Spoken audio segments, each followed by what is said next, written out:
There are benefits that are available for veterans and their spouses to help pay for long-term care. To qualify for these veterans' benefits, a veteran needs to have served in the military on active duty at least 90 days, 1 day during wartime. And the war times I'm talking about are World War II, the Korean War, the Vietnam War, and the Gulf War that continues on through today. In addition, they cannot be dishonorably discharged. You could have a general discharge or an honorable discharge, but you cannot be dishonorably discharged and qualify. Also, you need to be over age 65. These benefits are called non-service connected pension benefits. They're also referred to as aid and attendance benefits.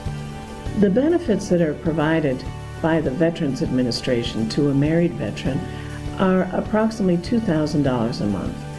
If you are a single veteran, the benefits are $1,700 a month. And a widow or widower of a veteran gets about $1,000 a month. If you're a veteran married to a veteran, you get approximately $2,600 a month. One of the best features of this veterans benefit is it's actually a pension, a benefit that you're entitled to, and they do not want to be repaid at any point, unlike the Medicaid program where it's a loan program and the government wants to be paid back. There are 2 tests to qualify for this benefit in addition to the ones I mentioned before. There's an income test and an asset test. The income test requires that you look at the gross income for the veteran, or if the veteran's married, for the veteran and the veteran's spouse. That means before any deductions from Social Security, such as the Medicare Part B premium. So you look at the gross income for the veteran and the veteran's spouse from their Social Security, pension, and any other regular income that they receive. Then you subtract from that repeating monthly medical expenses. That means the Medicare Part B premium, your supplemental health insurance premium, the regular prescription drugs that you and your spouse have that you make payments for, and you also subtract the cost of caregivers.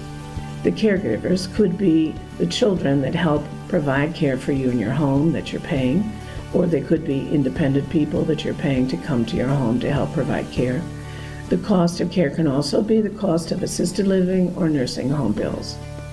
So you total up those regular monthly repeating medical expenses, including the cost of care, and you subtract that from the gross income. Let me give you an example. If you have $5,000 a month coming in from Social Security and pension, and you have $6,000 a month in repeating monthly medical expenses, that's a number less than 0. When you come up with a number that's less than 0, the veterans will provide the maximum benefit that I referred to before. If the number is something over 0, then the veterans will make up the difference to allow you to get up to the number they provide. For instance, if you're a widow of a veteran, and after you take the gross income and subtract out the repeating monthly medical expenses, you're left with $50, then the veterans will provide you with $950 to bring you up to $1,000. There's an asset test to qualify for this aid and attendance benefit. And the asset test is you're entitled to a house of an unlimited value, a car of an unlimited value, the stuff in the house, they don't care what that's worth. But then there's a number that varies depending on your age and your needs. So there's a sliding scale, but basically you need to have around $30,000 or $40,000 or less of other assets. That means the value of your IRAs, your bank accounts, your certificates of deposit, your brokerage account, a second home. That's a small number for many people. And somebody might tell you that, no, you're entitled to $80,000. That's not true. That's the maximum you're allowed, and it's rare that anybody can hold on to $80,000. So don't believe that number. Aim for the $30,000 or $40,000. How can you get your numbers down to $30,000 or $40,000? Well, there are a variety of ways.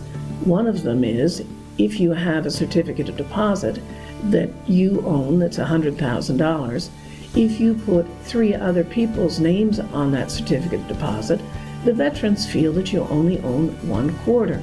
So you now own $25,000. So you keep that certificate of deposit in your name, you add 3 children's names to it, you keep your Social Security number as the identifying tax ID number on the CD, and now you own $25,000. So if that's the only asset you own, you can apply for the veterans benefits the next month, and you'll qualify under the asset test. There's another way to reduce your assets down below the $30,000 or $40,000, and that's give your assets away. If you give your assets away, you want to be sure you give them to a trusted person, and I strongly recommend that you speak to an attorney to help you make the gift in a manner that protects those assets so that that person you give it to doesn't take them and spend them, or have their creditors take the money, or they die and that money you gifted to them ends up in their estate. So when we make that kind of a gift, we put those assets in an irrevocable trust and wrap that trust up with razor wire so that no one else can access those monies, and they're still available for you in an indirect way.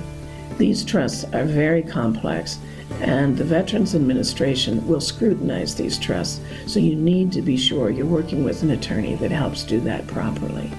One problem with qualifying for the Veterans Affairs is the Veterans rules are detailed and extensive. But if you later on need to apply for Medicaid, those rules are very complex and are different than the Veterans rules. I've just been telling you that you can gift assets away and qualify for veterans benefits. But the Medicaid program doesn't like gifting. And if you gifted assets away and later on need to apply for Medicaid, those benefits will be denied. So you need to be very careful when you're doing gifting and veterans benefits planning so that you don't interfere and make it impossible to apply for Medicaid benefits later. One other problem with the veterans program is many people have IRAs or 401ks or other retirement accounts that exceed the $30,000 or $40,000 limit that I've talked about. And you can't give those assets away. If you give those assets away, what will happen is you will have to take a total withdrawal of those assets, pay the income tax on the withdrawal, and then give away the net amount. When I have clients who pull out their full value of their IRAs or 401ks, often the tax that's paid is around 40%, which is a huge hit. So for most people, that's just not a viable option for them, and the veterans benefits won't work for them. Applying for veterans benefits is very complex. You're going to need help, and there are 2 places that you're going to want to look at. One is to talk to the Veterans Affairs officers in your area. In Boise, they're on 4th Street. And these are people that are paid by the state of Idaho to help you complete those forms. They're wonderful people, and they'll be very happy to help you.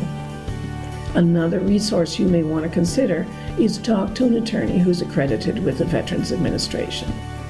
I'm accredited with the Veterans Administration, and I had to take a series of programs to get that designation. But you want to talk with someone who has some expertise in these complex rules.